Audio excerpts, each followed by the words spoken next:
Hi friends, welcome back for the discussion of Unit 10, that is Union Budget Advanced Bank Management.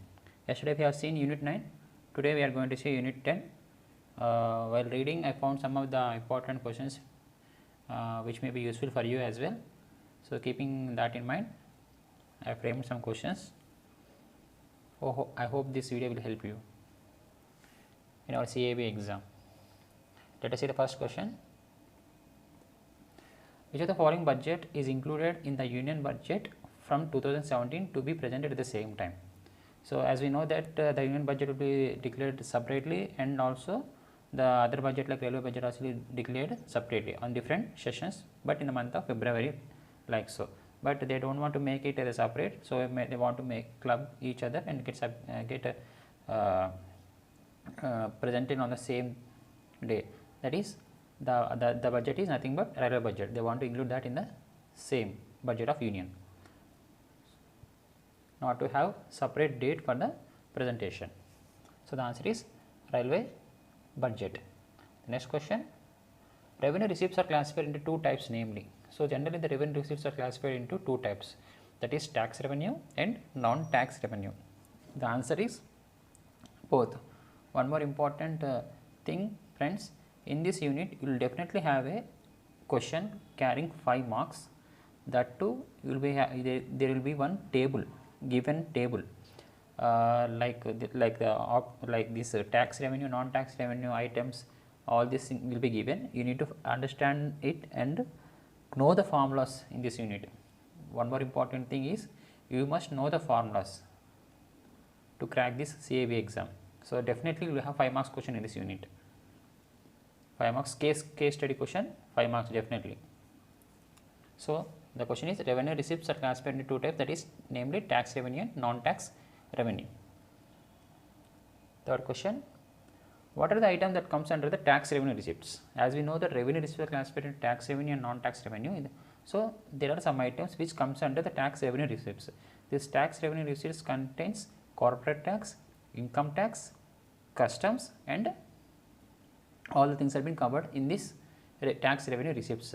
So, while reading this unit, try to remember the items which comes under what category. For example, now we are seeing tax revenue receipts. Under this, these are the items which are coming. In the same way, non-tax receipts also will be there. So, what are the things coming under that? You must remember this. Definitely have to remember this to get your 5 marks into your hands. So, prepare accordingly. Next question, what are the items that does not come under the tax revenue receipts? So, there are other items also which comes under tax revenue receipts like union excess duties, service tax. So, the above two will come under tax revenue receipts, but interest receipts does not come under the tax revenue receipts. That is what we need to find out. So, what are the items that not come under the tax revenue receipts? The answer is interest receipts. Interest receipt does not come under the tax revenue receipts. Okay. The next question, what is the formula for net tax revenue? So, the answer is gross tax revenue minus NCCD minus state share. So, this is the formula for net tax revenue. So, formulas are very important in this unit. I am stressing once again, the formulas are very important, and also classification of items under what category, like previous questions. So, you need to be thorough with classification as well. Next question, what are items that comes under the total non-tax revenue? So, classification again, interest receipts, external grants, dividends and profits. These are the things which are coming under total non-tax revenue. So, in examinations they will be asking you revenues, tax revenues calculations also will be there after giving the table in the examination. So, you must understand these are the interest receipts and external grant, these also will be given in the table.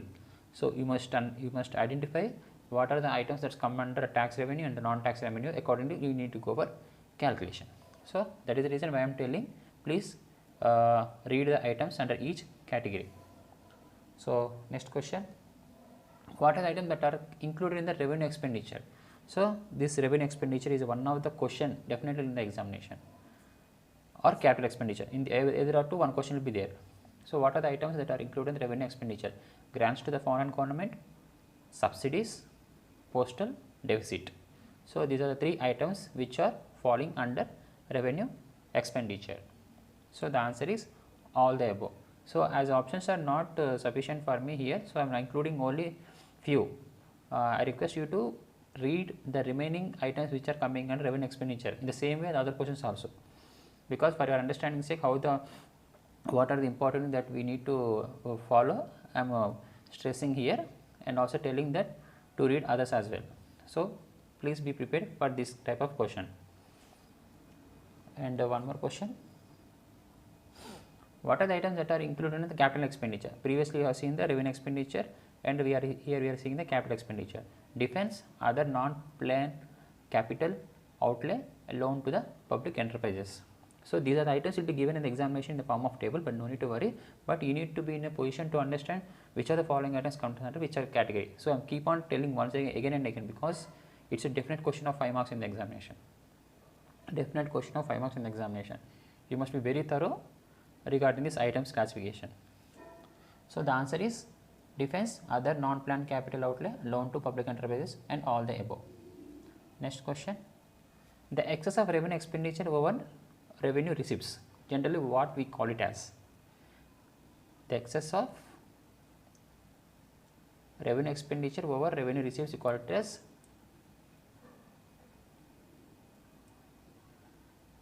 revenue receipts.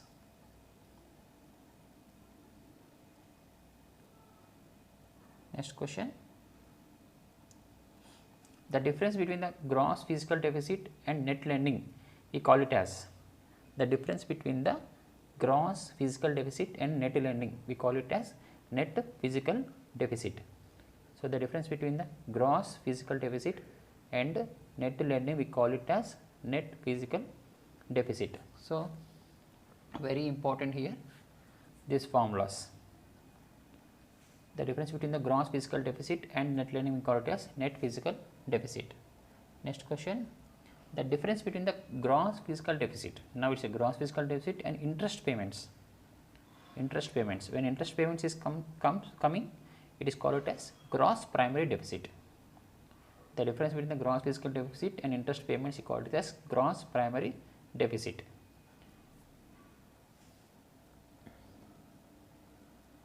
The difference between the net fiscal deficit and net interest payment called as?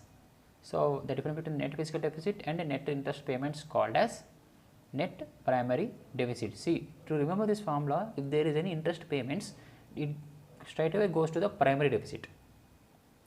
In the previous question also we have seen the interest payments, that is gone for the gross primary deficit.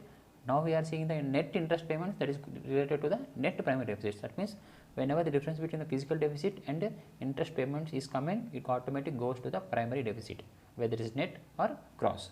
The answer is here is net primary deficit.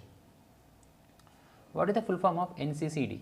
So, National Council on Crime and Delinquency. So, this is one of the formula, this is one of the item which was in one of the formula.